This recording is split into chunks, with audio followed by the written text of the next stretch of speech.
On my wedding day, my uncle sent a photo. It was everyone, my parents, siblings, and cousins, on a yacht in Maui. The caption read, "Peace, family. No distractions."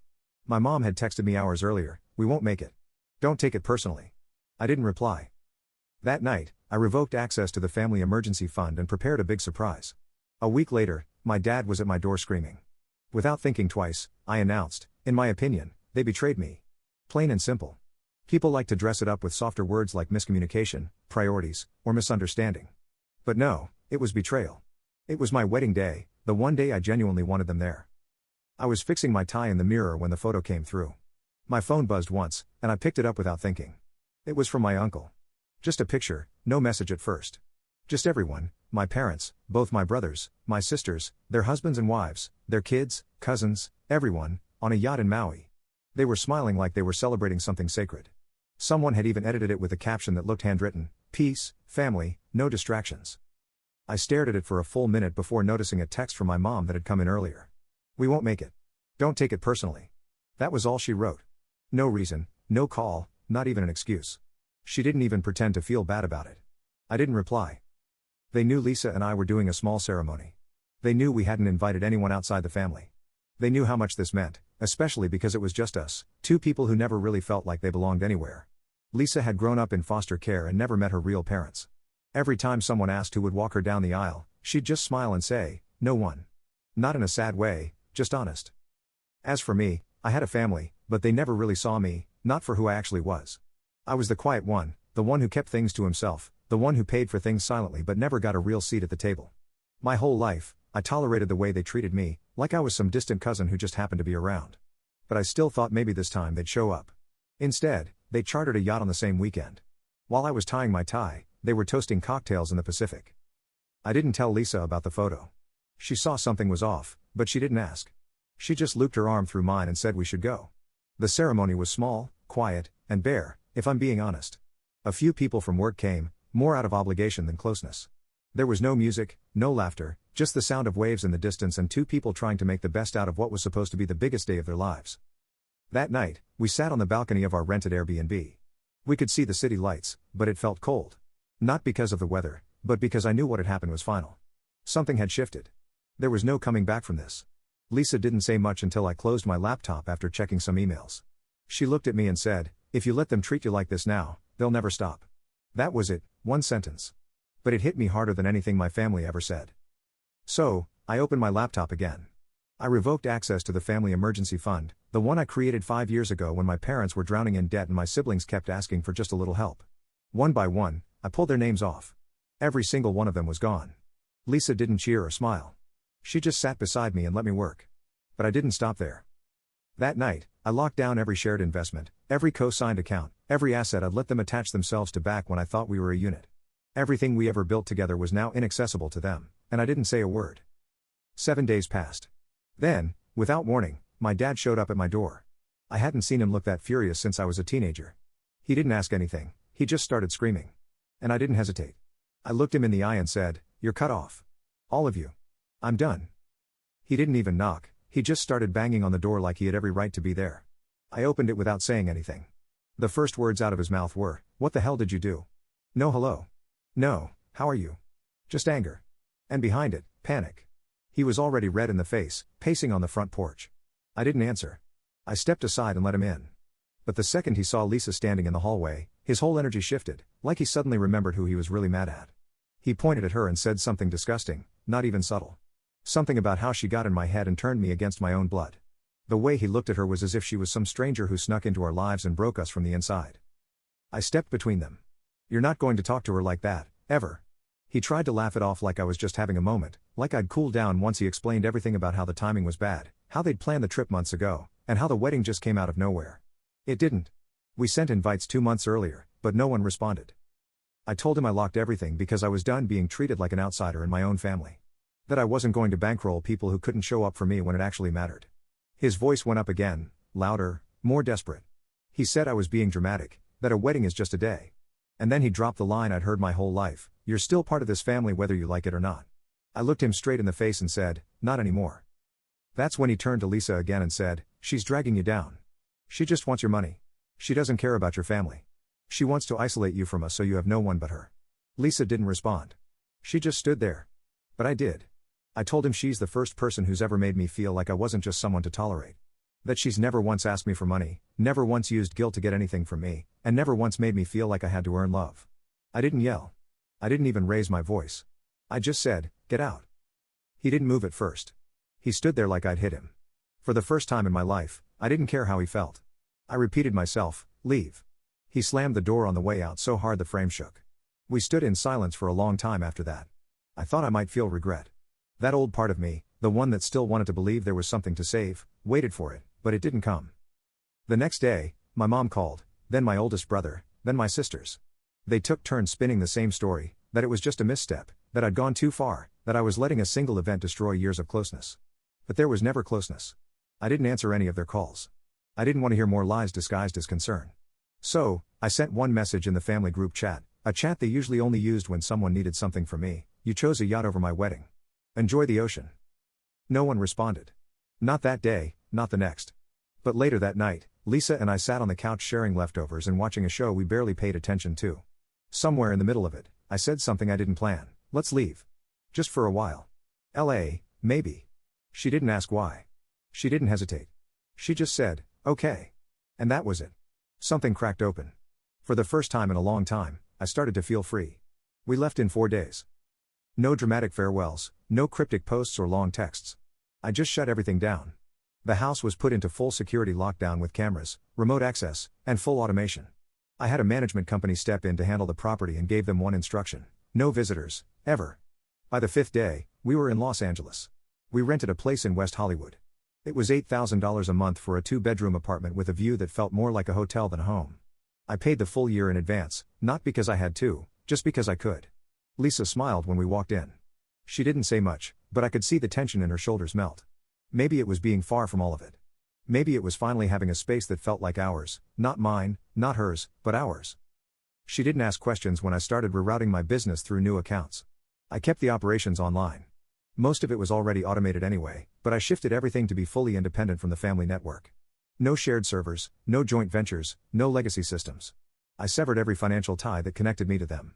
I expected backlash, or maybe part of me wanted it, some final fight to make it clear where the line was. But what came instead was silence. 2 weeks passed. Then the calls started again. My oldest brother was first. He was the one who used to call when someone needed money but didn't want to ask directly.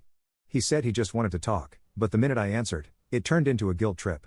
He said our parents were struggling, that they'd returned from the trip to find everything locked, no access to funds, no emergency reserves. My dad couldn't even refill a prescription because the pharmacy flagged the card as frozen. I asked him why they thought it was okay to abandon me on the most important day of my life. He paused, then said, "It was just a wedding." I hung up. The next call was from my sister, the one who always said we were the closest, even though she never showed up unless she needed help moving or had another unpaid ticket. She tried a softer approach. She said Mom was crying, that Dad hadn't slept, that everyone was saying I was being manipulated by a girl with no roots. That's when Lisa took the phone out of my hand and said, "We're not interested in being part of your games anymore." Click. 2 more days went by. Then came the message from my mom: "You're letting her ruin everything. We're your family. She's just passing through." That one sat in my chest for a while. It didn't hurt the way it used to, not because it didn't mean anything, but because it meant exactly what I'd feared. They never saw Lisa as real. They never saw us as real. They thought she was temporary. And maybe worse, they thought I still needed their permission to build something without them. That night, I told Lisa I wasn't going back. Not to them. Not to that house. Not to the version of me that thought I had to earn their respect with bank transfers and silence. She just nodded and said, "Good." It wasn't dramatic. It wasn't loud. It just was. We opened a bottle of wine and sat on the balcony, watching the skyline glow. For the first time in years, no one was asking me for anything. No one was reminding me of what I owed. No one was pretending I mattered only when I was useful. It was quiet, and I wasn't lonely. I should have known the silence wouldn't last. It was about 5 weeks after we moved to LA. Things were finally settling. Lisa had started sketching again, something she hadn't done in years. I was sleeping better, working better. There were even moments during the day where I didn't think about them at all. Then one night, I got a call from an unknown number at 3:12 a.m. Normally, I would have let it ring, but something made me answer. Maybe I was half awake and confused. Maybe it was instinct. Either way, I picked up. The voice was shaky. "Chris, your house is gone. There was a fire. It's just gone." It was my old neighbor, Mark. We weren't close, but he had my number in case anything serious ever happened. I sat up, fully awake now. What do you mean, gone? He repeated it, said the house caught fire around 3 a.m., and by the time the trucks arrived, it was already collapsing. He said it looked intentional. Fast, too fast. They're saying electrical, but I don't buy it. I hung up and opened the remote security app. All 6 camera feeds were black. Dead. I pulled up the logs. The last recorded motion was at 2:47 a.m., then just a full drop to 0. Lisa had woken up by then. She didn't ask. She just watched me work through it. I called the property manager next. He confirmed it, a full loss. The place was gone. But what he said next stuck with me. There were signs of forced entry. The front door was broken in. Windows on the second floor, too. They're doing a full investigation. I thanked him and hung up. Then I sat there in silence, realizing what was gone. The house itself, sure, but also everything I didn't keep in digital form. The early contract books from when I first built my company. Paper copies of agreements with clients I no longer even worked with. Old hard drives, personal backups of financial records, scanned documents, signatures, things I never uploaded anywhere because I didn't trust the cloud with them. They were all burned. Everything gone. And the worst part? Only one group of people knew what that house meant to me. Only one group would have even had a reason to want it gone. I didn't say that out loud, not even to Lisa. But the very next morning, I started digging. I pulled up every transaction tied to the old trust account that had been frozen. I thought I'd closed every pathway, but one card had somehow slipped through, a shared expense card I'd forgotten existed. And guess who still had access? My youngest brother, Dean. He hadn't reached out, hadn't texted, hadn't called. Not once. But 2 days before the fire, he used that card at a hardware store 10 miles from the house. He bought 3 red plastic gas cans. I stared at the receipt for a long time. It wasn't proof, not on its own, but it wasn't nothing. I didn't go to the police. I didn't want to walk in with a hunch and get brushed off. I needed more. I needed to know just how far they were willing to go. So, I waited. 5 days later, my mom called me again. I wasn't going to answer, but then I thought, no, let's see what she says. I picked up. She didn't waste time. She was already crying. She said she missed me, that the family wasn't the same without me, that she wished things had been different. And then, almost as if she was reading from a script, we heard about the fire. Lisa must be terrified. Thank God you weren't there when it happened. That could have been awful. I didn't say a word, just listened, because I hadn't told anyone about the time it happened. I hadn't told anyone we weren't there. I hadn't even posted about the fire. There hadn't been a single article, no news coverage, no official reports made public yet. But they knew. They knew we weren't in the house when it went up. Lisa and I sat in silence that night on the balcony, just staring at the city. Neither of us needed to say it out loud. They did this. Maybe not all of them, but at least one. And the rest knew. This wasn't just betrayal anymore. This was war, and I wasn't just going to ignore it. Not this time. After the call, something inside me changed. Up until that moment, I'd been reacting, hurt, cutting ties, protecting what was mine. But now, it felt different. Something sharper settled in me. I wasn't scared. I wasn't even angry in the way I'd expected to be. I was focused. This wasn't just about the fire. It was about everything that came before it, the wedding, the years of being sidelined, the fake smiles, the conditional love, the way they always found a way to benefit from me without giving anything real in return. They never respected me. And now they were trying to erase me. They burned my house down and they thought I'd just take it. I started compiling everything. I pulled data logs from the property, old texts, backup security footage from my neighbor's doorbell camera, anything that showed who was near my house the night of the fire. There it was, 2:41 a.m. a car I recognized, Dean's. You could barely make out the plates, but it was there, parked on the street, then gone by 2:53 a.m. Still not enough for police, but enough for leverage. Lisa was watching me build the file and finally asked, "What are you going to do with all this?" "I'm going to make sure they never recover from it." She didn't ask for details, just nodded and said, "Then I'm with you." I contacted an attorney I knew, someone I'd done contract work with, the kind of guy who owed me a favor and didn't ask too many questions. I laid out everything I had and told him I wasn't ready to press charges yet, but I wanted to lock every asset, every joint account, every lingering tie I might have missed. Within 72 hours, it was done. Legally frozen. Every last cent they still had access to was gone. Then came the real hit. I contacted 2 of the companies my family had relied on for funding. One of them was a mid-sized logistics company that my father technically owned, but that I financed during its startup years. The paperwork was fuzzy. No one ever expected me to read the fine print, but I did. Turns out the controlling interest had quietly reverted to me 2 years ago when my dad missed the contractual milestone. They never noticed, so I pulled out. I sold the controlling shares to an outside party. Overnight, they lost their biggest financial safety net. Within days, I started hearing about calls being made, people in the family calling each other, scrambling, blaming each other. Then one morning while Lisa and I were eating breakfast, the building's front desk buzzed up. "He's here again," the doorman said. "Same man as last time, my dad." I told them to send him away, but this time Lisa stood up. She said, "No, let's end this face to face." I didn't know what she meant until she walked down with me and we opened the front door together. He looked smaller than I remembered. His shirt was wrinkled. He didn't look angry, he looked tired. He started talking before we even stepped outside. "We were wrong. We made mistakes. But this, you're destroying everything. This is your family. We built all this together." I just looked at him and said, "You burned it." Lisa didn't wait. She stepped forward. "You let your son's house burn down, and now you're here asking for what? Mercy? You didn't show up to his wedding, but you showed up now that your money's drying up."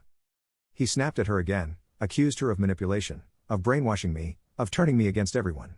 He called her a parasite. So, I did something I didn't plan. I pulled my phone from my pocket and hit record. "Say that again," I said. "Say exactly what you just said about her." He backed off, suddenly realizing what I was doing. "You think this is just about money? You think you can insult the only person who's ever stood by me and expect me to come running because things are hard now? No. You burned that bridge the moment you all stepped on that boat in Maui." He didn't have a response, just stared at us, then turned and walked away. As we stood there, I realized something I hadn't admitted until that moment. I didn't miss them, not even a little. I missed the version of me that still hoped they might change. The peace didn't come like a switch being flipped. It came in layers. First, it was the absence of noise. No more texts from my mom pretending like everything was fine. No more calls from my brothers dancing around money. No more forced family group chats filled with fake laughter and inside jokes I never felt a part of. Then it was space, room to think, to breathe. Lisa and I started settling into our new life in LA. The apartment felt strange at first, like we were playing house in someone else's place, but that faded quickly. It became ours in little ways. A mug she picked up from a thrift store. The way the light hit the kitchen table in the mornings. A blanket I bought because she kept stealing mine. Work stabilized, too. Once I pulled the last tangled roots of my family out of the business, it ran smoother than ever. Fewer hands in the pot, less drama, better focus. I built new partnerships, real ones, transparent, honest, no back doors or hidden agendas. For the first time, I was building something entirely mine. Lisa had started sketching again, filling notebooks like she couldn't get the ideas out fast enough. I'd catch her sitting by the window, hair up, pencil-smudged fingers, completely in her world. It made me weirdly emotional seeing her like that, free. One evening, we were walking through Renon Canyon just before sunset. She had her arm looped through mine, and we were talking about everything and nothing. And then she said, "You know, if none of that had happened, the wedding, the fire, all of it, we'd still be there, wouldn't we? In that house, pretending everything was okay." She wasn't asking, just saying it out loud. And she was right. I might have kept waiting for them to change. Kept giving them another chance. Kept twisting myself into someone easier to accept. But after everything burned down, something solid started growing in its place. The following week, we got married again. Not legally, we'd already signed the papers. This was just for us. We rented a small rooftop in Silver Lake. 2 friends came. No photographers, no speeches, just a handwritten vow and a kiss as the sun dipped behind the hills. There was no stress, no panic about seating charts or who wasn't showing up. No need to pretend. Afterward, we walked to a little taco stand and ate sitting on the curb in our wedding clothes, laughing at nothing. That night, when we got home, I opened my laptop one last time. The trust was still technically active. There was some residual money left, tucked away. I'd ignored it for a while, undecided. But that night, I knew what to do. I donated the rest of it, every cent, to a private scholarship fund for former foster kids trying to start businesses. No name attached, no credit asked, just gone. I closed the laptop and turned to Lisa. She was lying on the couch with her head on a throw pillow, flipping through one of her sketchbooks. She looked up and said, "You look lighter." "I am," I told her. And I meant it. There was a version of me I'd carried for years. The one who wanted to belong, to be accepted, to not always feel like an outsider in his own life. That version was gone now. Not bitter, just gone. In its place was this, a quiet life. A woman who never once made me feel small. Work that didn't leave me drained. Mornings that started slow and nights that felt earned. No more proving myself. No more waiting for a family that never really wanted to show up. No more apologizing for living life my way. They may have thought they were punishing me when they abandoned me on my wedding day. Maybe they thought the fire would break me, that I'd come crawling back. But all they did was give me exactly what I needed, a reason to walk away for good. And now I'm free.